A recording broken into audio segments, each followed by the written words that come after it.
सनातन धर्म पर उदयनिधि स्टालिन के विवादित बयान के बाद बढ़ गई उनकी मुश्किल। उत्तर भारत में गरमाया मामला।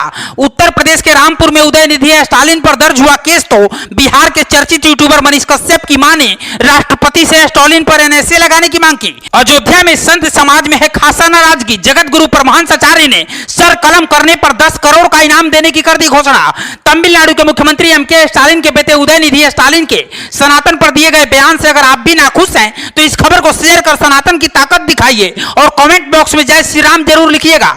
तमिलनाडु के सीएम के बेटे व मंत्री उदयनिधि स्टालिन के सनातन धर्म को लेकर दिए गए बयान का विरोध बढ़ता जा रहा है। संतों महंतों के साथ हिंदू संगठनों के लोग इसे सनातन धर्म को समाप्त करने की साजिश बता रहे हैं। इसी बीच उत्तर प्रदेश के रामपुर में हिंदू सेना के कार्यकर्ताओं ने स्टालिन पर केस दर्ज करवाया तो अयोध्या के तपस्वी छावनी के संत जगत गुरु परमहंस आचार्य ने राष्ट्रपति द्रौपदी मुर्मू को पत्र लिखकर स्टालिन को पदमुक्त किए जाने का अनुरोध किया है। साथ ही कहा है कि अगर ऐसा नहीं हुआ तो 18 सितंबर को वह स्टालिन से मिलने जाएंगे और जिस तरह हनुमान ने काल नेमी का वध किया था उसी तरह वे उनका सिर कलम करके लौटेंगे। इससे पहले परमहंस आचार्य ने स्टालिन का सिर कलम करने वालों को 10 करोड़ रुपए का इनाम देने की घोषणा की थी। इसके बाद उदयनिधि स्टालिन ने भी तंज कसा था। स्टालिन ने कहा था कि इसके लिए 10 रुपए का कंघा ही काफी है। परमहंस आचार्य ने कहा कि हम लोग सनातन धर्म के मानने वाले लोग हैं। हमारा धर्म चींटी को भी बचाकर चलने की बात करता है। हम अहिंसावादी हैं और वसुधैव कुटुंबकम के अनुयायी हैं। लेकिन जिस तरह से डीएमके नेता ने कहा है कि डेंगू मलेरिया की तरह सनातन धर्म को समाप्त कर देना चाहिए, इसके बाद मैंने कहा कि जो उनकी गर्दन काटेगा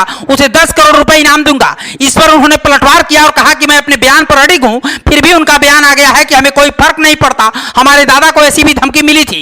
यूपी के डिप्टी सीएम केशव प्रसाद मौर्य ने भी इस बयान की कड़ी निंदा की है। इसके अलावा मजदूरों की आवाज उठाकर इसी तमिलनाडु सरकार के द्वारा एनएसए का 10 झेलने वाले यूट्यूबर मनीष कश्यप की मां ने राष्ट्रपति को पत्र लिखकर उदय स्टालिन पर एनएसए लगाने की मांग की है। आपको बता दें कि उदयनिधि स्टालिन ने सनातन धर्म की तुलना डेंगू और मलेरिया से करते हुए कहा था कि इसका विरोध नहीं बल्कि इसे पूरे तरह से खत्म कर दिया जाना चाहिए। तमिलनाडु के मुख्यमंत्री एमके स्टालिन के बेटे उदयनिधि स्टालिन के बयान से पूरे हिंदुस्तान की सियासत गर्मा गई है। उदयनिधि स्टालिन तमिलनाडु सरकार में मंत्री हैं और उनकी पार्टी डीएमके इंडिया गठबंधन के 28 दलों में शामिल है। लोकसभा चुनाव से पहले अब उदयनिधि स्टालिन सनातन पर उंगली उठाकर बुरी तरह फंस गए हैं। उदयनिधि स्टालिन को बाबा बागेश्वर ने भी जमकर लताड़ लगाई है और सनातन की ऐसी परिभाषा बताई है जिसके बाद अब कभी भी उदयनिधि सनातन पर सवाल नहीं उठाएंगे। पंडित धीरेन्द्र शास्त्री ने उदयनिधि स्टालिन को रावण के खानदान का बताते हुए बताया कि उसके बयान को सनातन धर्म के दिल पर चोट पहुंचा है। यहां तक कि भरे मन से कड़े तेवर में बागेश्वर बाबा ने कहा कि जब तक सूर्य रहेगा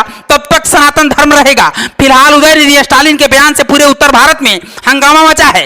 लोग तरह तरह की प्रतिक्रियाएं दे रहे हैं। यहां तक कि उदयनिधि का यह बयान लोकसभा के चुनाव में इंडिया गठबंधन पर बहुत भारी पड़ सकता है। लेकिन उदयनिधि के बयान को आप किस तरह से देखते हैं हमें कमेंट बॉक्स में जरूर बताइएगा और सनातन की रक्षा के लिए इस वीडियो को अपने दोस्तों और रिश्तेदारों को भी शेयर कीजिएगा। ब्यूरो रिपोर्ट पूर्वांचल समाचार।